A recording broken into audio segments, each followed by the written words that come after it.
Behold, the Lamb of God who takes away the sins of the world.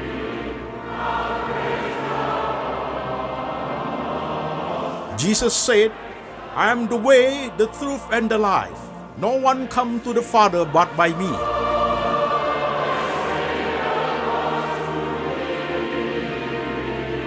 For God so loved this world, so he gave his one and the only Son.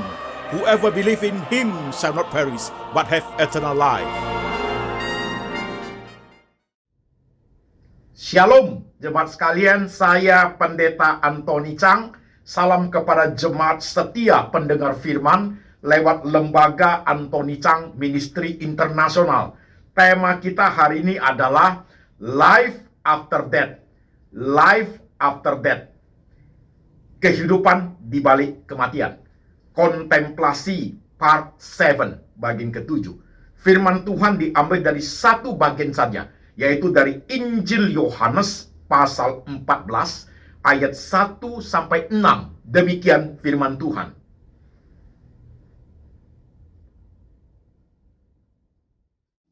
Janganlah gelisah hatimu, percayalah kepada Allah, percayalah juga kepadaku.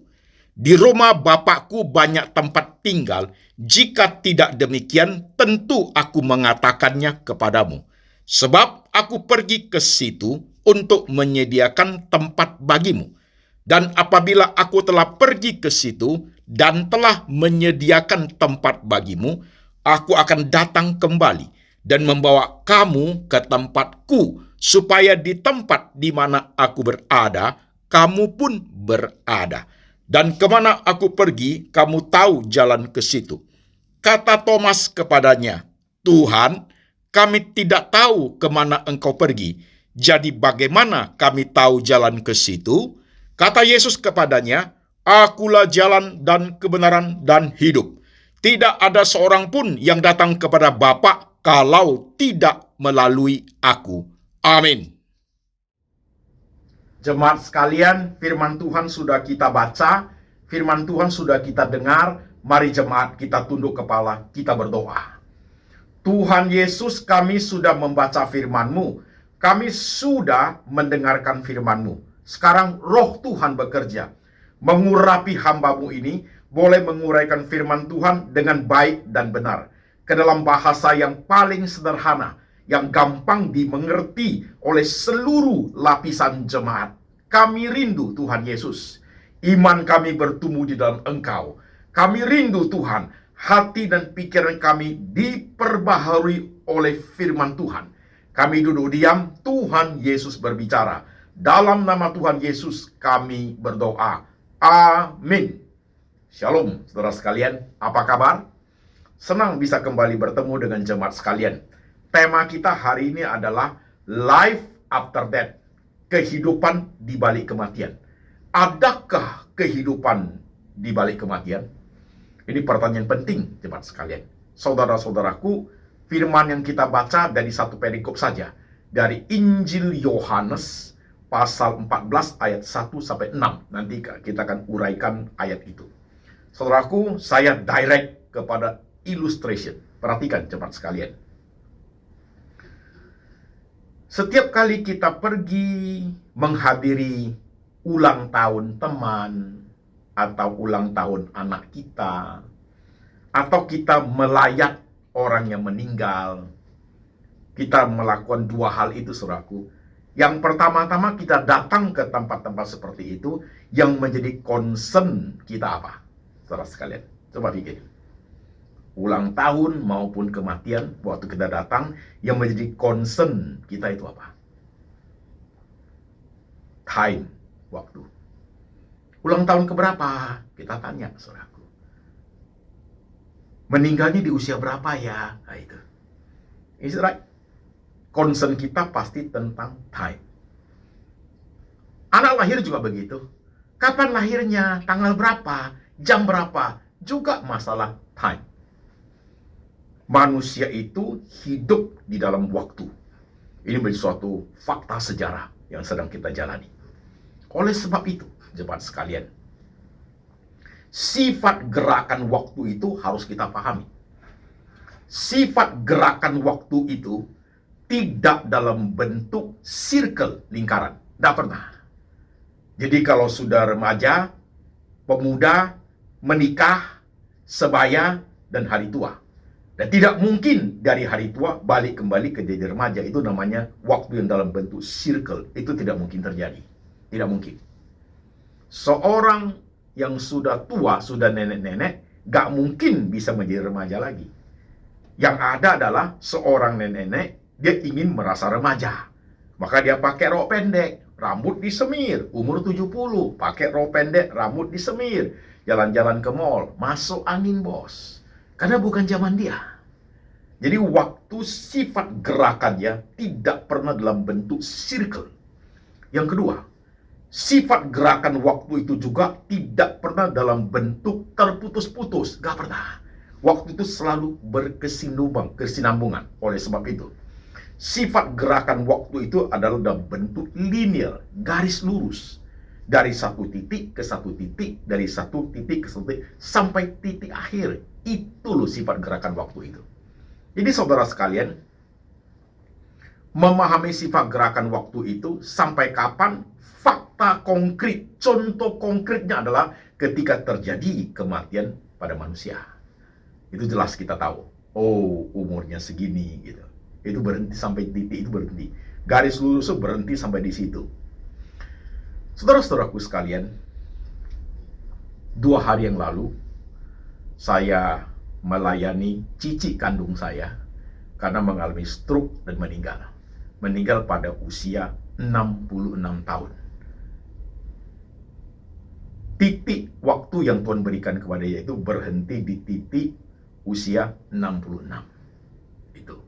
Nah, saudaraku, waktu kita memahami time seperti ini, baru kita menyadari betapa pentingnya waktu yang kita jalani. Saudara-saudara sekalian, pertanyaan berikutnya, kalau demikian itu, berarti waktu itu, umur manusia itu ada di tangan siapa? Jelas sekali jawabannya. Umur manusia ada di tangan Tuhan. Ada di tangan Tuhan. Kalau umur manusia ada di tangan Tuhan, tetap menjadi suatu rahasia bagi kita, saudaraku. Berarti besok kita tidak tahu apa yang terjadi. Oh pasti. Besok kita tidak tahu apa yang terjadi, saudaraku. Karena usia itu di tangan Tuhan masih menjadi misterinya Tuhan. We don't know about tomorrow. Ini penting. Perhatikan prinsip ini, jemaat sekalian. Karena kita tidak tahu masa depan, kita tidak tahu tomorrow, saudaraku, yang kita tahu today, maka lakukanlah yang paling maksimal untuk yang today. Itu baru good namanya dalam kehidupan ini. Ada loh, Mazmur 139, ajar kami menghitung hari-hari kami. Mazmur 90, ajar kami menghitung hari-hari kami sedemikian, sehingga kami beroleh hati yang bijaksana. Besok kita tidak tahu, yang kita tahu hari ini punya. Lakukanlah hari ini dengan maksimal.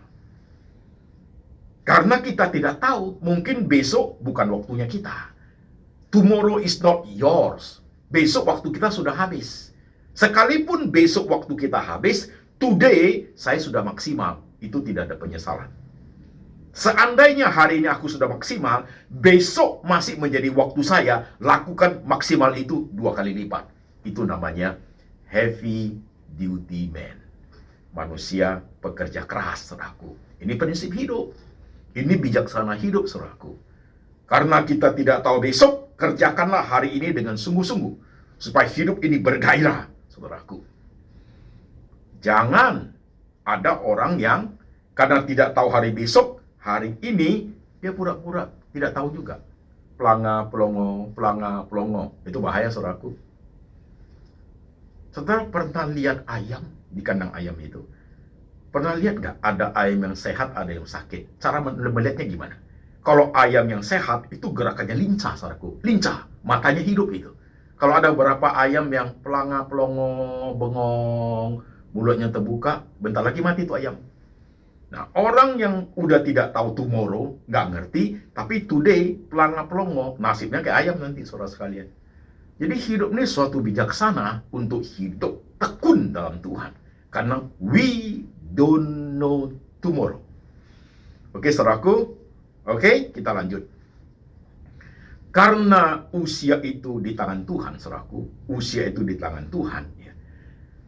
Step berikutnya adalah cara matinya manusia itu 1001 macam cara. Jemaat sekalian, 1001 macam cara. Coba lihat fakta hidup. Ada yang meninggal pada masalah kecelakaan. Ada yang meninggal karena sakit. 2 hari lalu cici saya meninggal karena stroke, saudaraku. Karena stroke. Ada yang meninggal karena hari tua, nggak sakit. Duduk, tiba-tiba sudah nggak ada.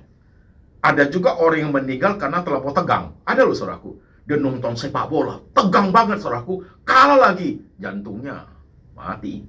Ada juga orang yang meninggal dalam kebahagiaan, die in happiness. Apa itu, Pak? Menang lotre dia, terlalu bahagia, hatinya tak sanggup menerima kebahagiaan itu, jantungnya kena serangan jantung, dia mati, saudaraku, mati dalam kebahagiaan. Jadi saudara-saudara sekalian, usia di tangan Tuhan, cara matinya manusia itu 1001 macam cara. Waktu usia itu adalah di tangan Tuhan, still mystery of God. Nah, mystery of God itu tentang umur manusia itu, ketika disingkapkan, saudaraku, fakta yang ada adalah kematian manusia itu sendiri. Keluar dari situ kita baru bisa lihat. Gitu. Meninggalnya umur berapa? 66. Masih muda ya. Jemaat respon. Cici saya kemarin meninggal 2 hari lalu, jemaat respon. Oh, baru 66. Masih muda ya. Nggak sangka lu. 4 hari lalu masih ketemu. Masih gak apa, masih sehat. Kok sekarang jadi begini? Memang waktunya sudah selesai. 60 tahun. 66. Tidak bisa ditambah, tidak bisa dikurang. Karena itu Tuhan yang kasih, saudaraku. Masih muda ya, udah meninggal. Enggak juga. Ada yang meninggal lebih muda. Anak almarhum cici saya ini, namanya almarhum Rudi Sudarmono, meninggal umur 26. Lebih muda. Anak saya, 9 bulan di perut istri saya, 2 hari lagi melahirkan, terlilit tali ari, meninggal. Lebih muda. Tapi ada juga orang yang meninggal di usia 76, 86, 96, 106, saudaraku. Jadi dengan hikmat seperti ini, saudara-saudara sekalian, perhatikan. Yang muda juga jangan merasa waktuku masih panjang. Belum tentu loh. Dan yang tua jangan merasa waktuku sudah nggak ada. Belum tentu loh. Yang muda bisa aja duluan dipanggil Tuhan. Yang tua bisa aja belakangan, saudaraku. Jadi tomorrow we don't know. Tomorrow we don't know. Still become mystery of God. Oke? Ini penting kita pahami, saudara-saudara sekalian. Kalau kita pahami seperti ini, hidup kita kan lebih oke. Is it right? Kan lebih oke. Lihat, sekarang kontemplasi part 7-nya. Kalau hidup ini mulai bosan, uring-uringan, mulai nggak ada gairah kerja, mulai asal ada, ingat loh kontemplasinya. Duduk sebentar di Starbucks atau di kantor atau di rumah. Kontemplasi yang 2 jam, 3 jam, atau yang 2 menit, 10 menit, saudaraku. Ingat kontemplasinya. Mungkin besok bukan waktuku. Iya. Kalau hari ini saya tidak kerja sungguh-sungguh, besok suatu penyesalan akan tiba. Tuhan ajarku untuk mengerjakan yang terbaik pada hari ini. Saya selalu bersikap seperti dalam hidup saudaraku, termasuk dalam saya menyampaikan firman Tuhan. Waktu saya mau berkhotbah, saya berpikir, mungkin tomorrow bukan saya punya waktu. Maka saya ingin khotbah yang terbaik, yang paling bagus dengan semangat yang ada. Tapi kalau ternyata besok saya masih punya waktu, saya akan buat berkobar-kobar khotbah itu 2 kali lipat. Gitu saudaraku.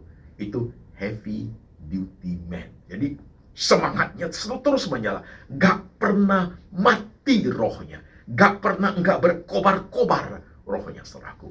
Itu loh hidup ini. Sebenarnya ini suatu bijaksana hidup, tinggal kita apply dalam hidup kita. Nah, sekarang saya berhenti sampai sini dulu. Coba jemaat lihat dirimu masing-masing. Seperti itukah engkau? Atau engkau adalah ayam yang pelanga-pelongo?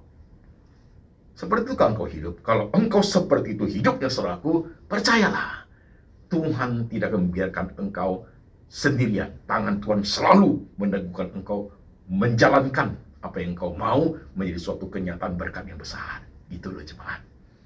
Oke? Sekarang kita 1 step maju lagi. Hidup di dalam waktu. udah jelas. Oke. Usia di tangan Tuhan. Oke. Cara mati manusia 1001 macam cara. Oke. Punya hikmat untuk memahami waktu sekarang dan mengerti waktu yang besok. Oke, udah. Nah, sekarang satu pertanyaan terakhir. Kalau sudah mati, manusia itu kemana? Life after death. Adakah kehidupan di balik kematian? Nah, jujur harus kita pahami, saudara sekalian. Manusia itu, ketika ia masih muda, dia tidak peduli akan pertanyaan itu. Apakah kehidupan di balik kematian? Dia nggak peduli. Karena masih mudanya itu membawa dia berpikir seperti itu. Tubuh masih sehat, everything is okay. Nggak pernah dia pikir ke situ. Tetapi kalau manusia itu mulai berumur 40 ke atas, badannya sudah mulai bersarang banyak penyakit. 40, 50, 60, 70, mulai ada stroke ringan, saudaraku. 25, umur 25 tahun, main bola, mandi hujan, fun, happy. Umur 50, nggak usah mandi hujan. Kena 2 tetes, pusing tuh kepala. Nah, dia mulai pahami hidup. Lama-lama dia mulai lihat badannya udah banyak kelemahan. Nah, dia mulai mikir, kalau badan ini udah rusak, kemana ya? Nah, itu kepekaan itu muncul. Manusia itu kepekaan itu muncul. Apalagi sudah 60, 65, kulitnya mulai berkisut, saudaraku. Dia mulai lebih tambah rasa. Kemana ya setelah kalau badan udah rusak? Aku kemana ya? Kalau dia cium dikit, bau tanah, itu dia lebih rasa itu loh. Ya, artinya dikit lagi masuk kubur dia. Kemana aku pergi? Siapa yang bisa menjawab pertanyaan itu? Apakah ada kehidupan di balik kematian? Tidak ada orang yang bisa jawab itu kecuali Tuhan Yesus. Tuhan mengatakan, akulah kebangkitan dan hidup. Barang siapa yang percaya kepadaku, walaupun dia sudah mati, akan hidup kembali. Ciciku percaya itu tuh. Ciciku percaya itu. Saya ngajarin tuh saudaraku. Dia percaya betul. Nah, saudara sekarang perhatikan. Sama dengan murid-murid Tuhan Yesus. Ketika Tuhan mengatakan, firman Tuhan yang kita baca tadi itu, Yohanes 14 itu, aku pergi ke rumah Bapa. Di rumah Bapakku banyak tempat tinggal. Aku menyediakan tempat bagimu. Dan aku datang kembali menjemput engkau. Dan membawa engkau pergi di tempat di mana aku ada. Engkau pun berada. Thomas tanya, murid Tuhan Yesus itu. Kami tidak tahu jalan ke situ. Bagaimana kami bisa ke sana? Yesus menjawab Thomas. Akulah jalan, kebenaran, dan hidup. Gak ada seorang pun yang datang kepada Bapa kalau tidak melalui aku. I am the way, the truth, and the life. No one come to the Father but by me. Saudara-saudara sekalian, Yesus mengatakan dia jalan, dia kebenaran, dan dia hidup. Jemaat menyimak poin ini. Saudara, kalau bicara mengenai jalan ya, orang kalau mencari jalan itu selalu ke timur ya. Benar ya? Meditasi, samadhi, ke timur loh. Ke Gurun Gobi, ke Himalaya, ke tempat-tempat tertentu mereka bertapa, kan begitu kan? Orang kalau mencari kebenaran, ya, mengerti teori-teori, mengerti pengetahuan, sains, orang ke barat, saudaraku. Maka di barat, saudara akan menemukan banyak sekali discovery. Thomas Alva Edison, Albert Einstein, itu di sana semua, saudaraku. Teori mengalahkan teori. Tapi kalau saudara mau sama di lewat kebatinan, saudara ke timur. Tuhan berdiri di tengah-tengah dunia ini. Berkata kepada orang-orang yang ke timur itu untuk bermeditasi. Itu tidak akan temukan jalan itu. Gak akan temukan. Yang ada akan mati di tengah jalan. Yesus berkata kepada orang-orang barat itu. Dunia barat itu. Yuk belajar kebenaran. Ya, yuk coba temukan banyak teori yang tidak pernah. Teori itu tidak pernah absolut kebenarannya. Akulah kebenaran. Kalau mau tahu jalan, akulah jalan. Kalau mau belajar kebenaran yang mutlak, akulah kebenaran, kata Tuhan Yesus. Ya. Dan Tuhan mengatakan satu lagi. Tadi sudah aku jalan, aku kebenaran. Satu lagi, aku hidup. Wose talu sendi semin. Apa itu hidup? Saudara sekalian, sesuatu rahasia yang paling hebat adalah ketika manusia bisa bangkit dari antara orang mati. Itu sesuatu yang spektakuler, saudara sekalian. Kekristenan itu bisa ditiru oleh siapapun, kecuali satu yang tidak bisa ditiru. Tidak bisa ditiru, yaitu bangkit dari antara orang mati. Yesus sebelum bangkit dari antara orang mati sudah menyatakan bahwa ia akan disalib, mati, dan pada hari ketiga dia akan bangkit dari antara orang mati. Sebelum dia bangkit, dia sudah menyatakan kematiannya dan kebangkitannya. Itu loh saudaraku. Nah saudara sekalian, barang siapa yang bisa seperti Tuhan Yesus menyatakan kematiannya dan dibangkit pada hari ketiga, saudaraku, dia akan menyamai Tuhan Yesus. Misalnya saya. Saudara sekalian, hari Jumat nih ya, saya mati. Nanti Minggu saya bangkit. Kalau hari Minggu saya bangkit dari benar-benar bangkit dari antara orang mati, saya sudah menyamai Tuhan Yesus. Tapi ternyata enggak tuh. Pada hari ketiga saya bukan bangkit. Busuk men, busuk. Diformalin sebentar lagi. Jadi saudara sekalian, cicikku yang 2 hari meninggal itu, dia sudah punya jalan itu.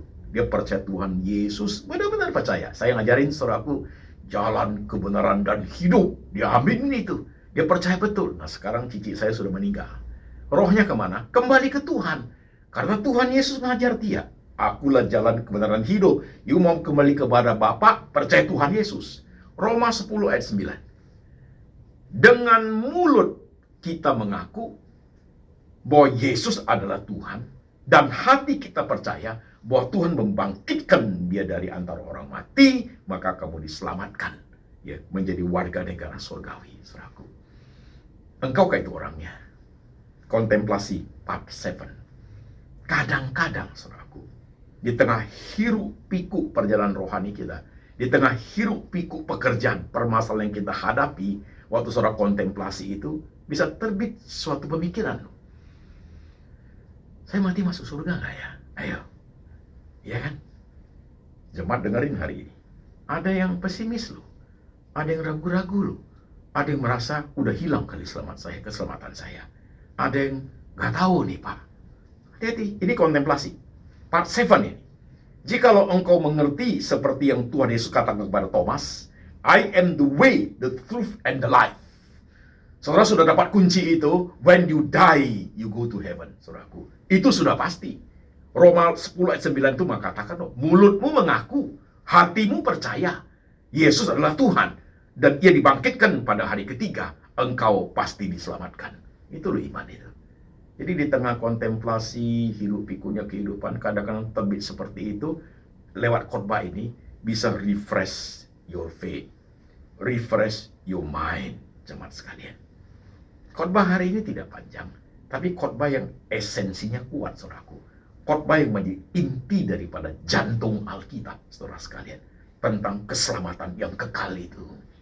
Bawa khotbah ini pulang, jemaat sekalian. Kalau engkau masih ragu-ragu tentang kepercayaanmu, hari ini percaya Tuhan Yesus, seperti yang saya khotbahkan. Ya, cicit saya amat kuat, walaupun sudah almarhum, dia kuat sekali waktu masih hidup. Saya ajarin tuh, benar-benar dia percaya Tuhan Yesus. Begitu jemaat sekalian. Oke, coba lihat dirimu. Ragu nggak engkau? Kalau engkau mengatakan, Pak, aku pasti Pak, good. Kalau engkau mengatakan, nggak tahu nih Pak, perbaharui imanmu dari khotbah hari ini. Jangan percaya yang diajarkan orang lain. Dengar apa yang saya khotbahkan. Yesus memberikan suatu konfirmasi. Akulah jalan kebenaran dan hidup. Kalau engkau percaya kepadaku, maka engkau akan kembali ke rumah Bapa. Itu konfirmasi Tuhan Yesus. Sama seperti Tuhan Yesus konfirmasi kepada penjahat yang di sebelah Tuhan Yesus itu. Penjahat itu mengatakan, Yesus, jikalau suatu hari engkau datang sebagai raja, ingatlah aku. Yesus langsung konfirmasi. Bukan suatu hari, but today, hari ini juga, engkau bersama-sama aku di Firdaus. Suatu konfirmasi, saudaraku. Karena penjahat ini beriman. Penjahat ini mengaku, Yesus Kristus adalah Tuhan. Penjahat ini percaya, Yesus adalah jalan kebenaran dan hidup. Amin. Coba perhatikan hidup masing-masing, saudara. Saya ingin sekali khotbah hari ini. Khotbah yang klasik tapi memperbarui iman, meneguhkan iman, juga membawa umat yang masih goyang imannya percaya sungguh, dan saudara-saudara yang belum percaya simpatisan, percayalah Yesus sebagai juru selamat pada hari ini, maka engkau akan diselamatkan. Oke, jemaat, mari kita tundukkan kepala, kita berdoa. Saudara sekalian, perhatikan hidupmu masing-masing. Kontemplasi part 7 ini, perhatikan. Sudahkah engkau menggunakan waktumu dengan baik? Karena waktumu tidak banyak. Waktumu sifat jalannya garis lurus. Suatu hari akan sampai titik akhir. Umur berapa engkau sekarang? Besok kamu tidak tahu apa yang terjadi. Jikalau besok kamu tidak tahu apa yang terjadi, hari ini lakukanlah paling maksimal apa yang kamu bisa. Jangan besok kamu tidak tahu, hari ini kamu pura-pura tidak tahu. Kau tidak menjadi siapa-siapa, akan menjadi sampah masyarakat. Rabis. Perhatikan hidupmu, jemaat sekalian. Perhatikan. Ini kontemplasi part 7. Oke? Dan bagaimana dengan imanmu pada Tuhan Yesus? Sungguhkah engkau percaya? Kalau engkau sungguh percaya, kau doa dalam hati sekarang. Yes, Tuhan. Khotbah hari ini aku imani. Aku warga negara sorgawi. Aku milik Tuhan seutuhnya. Karena Tuhan sudah mati buat aku orang berdosa. Maka engkau diselamatkan. Jangan pernah sedikit pun kamu ragu akan hal ini. Oke, jemaat, doa masing-masing. Mungkin engkau yang sudah sangat tua bergumul akan hal ini. Engkau yang masih simpatisan antara yes or no sampai saat ini. Selesaikan pertimbangan itu. Perhatikan bagaimana engkau hidup. Pakai kontemplasi part 7 ini untuk membawa kehidupan yang jauh lebih berkenan kepada Tuhan. Maksimalkan waktu-waktu yang Tuhan beri. Suruh Tuhan ajar engkau menghitung hari-harimu sedemikian sehingga engkau beroleh hati yang bijaksana. Manusia itu seperti rumput berkembang tumbuh di waktu pagi. Di waktu petang lisut dan layu. Jikalau manusia itu kuat 70 tahun. Kalau ada anugerah 80 tahun. Biar kita hidup seturut dengan firman Tuhan. Jalankan hari-harimu dengan tekun. Minta Tuhan ajarmu menghitung hari-harimu dengan bijaksana. Tuhan Yesus, inilah setiap kami yang kepala kami tertunduk. Urapi kami Tuhan dengan firman-Mu. Roh-Mu bekerja dalam setiap hati kami. Ada suatu peneguhan iman. Ada suatu kekuatan yang datang dari Tuhan. Untuk hidup maksimal dengan waktu yang Tuhan beri. Siapapun kami. Orang muda, orang sebaya maupun orang tua. Jikalau kami masih hidup, ada waktu yang Tuhan sediakan kepada kami. Karena kami percaya. Usia itu, umur manusia itu ada di tangan Tuhan itu sendiri. Terima kasih Tuhan. Hamba berdoa untuk umat-Mu. Letakkan tangan-Mu di kepala jemaat. Letakkan tangan-Mu di hati jemaat. Teguhkan pekerjaan mereka ya Tuhan. Mantapkan langkah mereka mengiringi Engkau dengan waktu yang Tuhan beri. Dan biarlah berkat ini turun atas jemaat. Kasih dari Allah Bapa turun atas-Mu. Yesus Kristus gembala yang baik pemelihara jiwamu. Dan Tuhan Roh Kudus menyertai engkau. Mengajar engkau tentang kitab suci. Hidup seturut dengan firman. Sampai selama-lamanya. Sampai suatu hari Yesus datang kembali menjemput setiap orang percaya. Dalam nama Tuhan Yesus. Amin.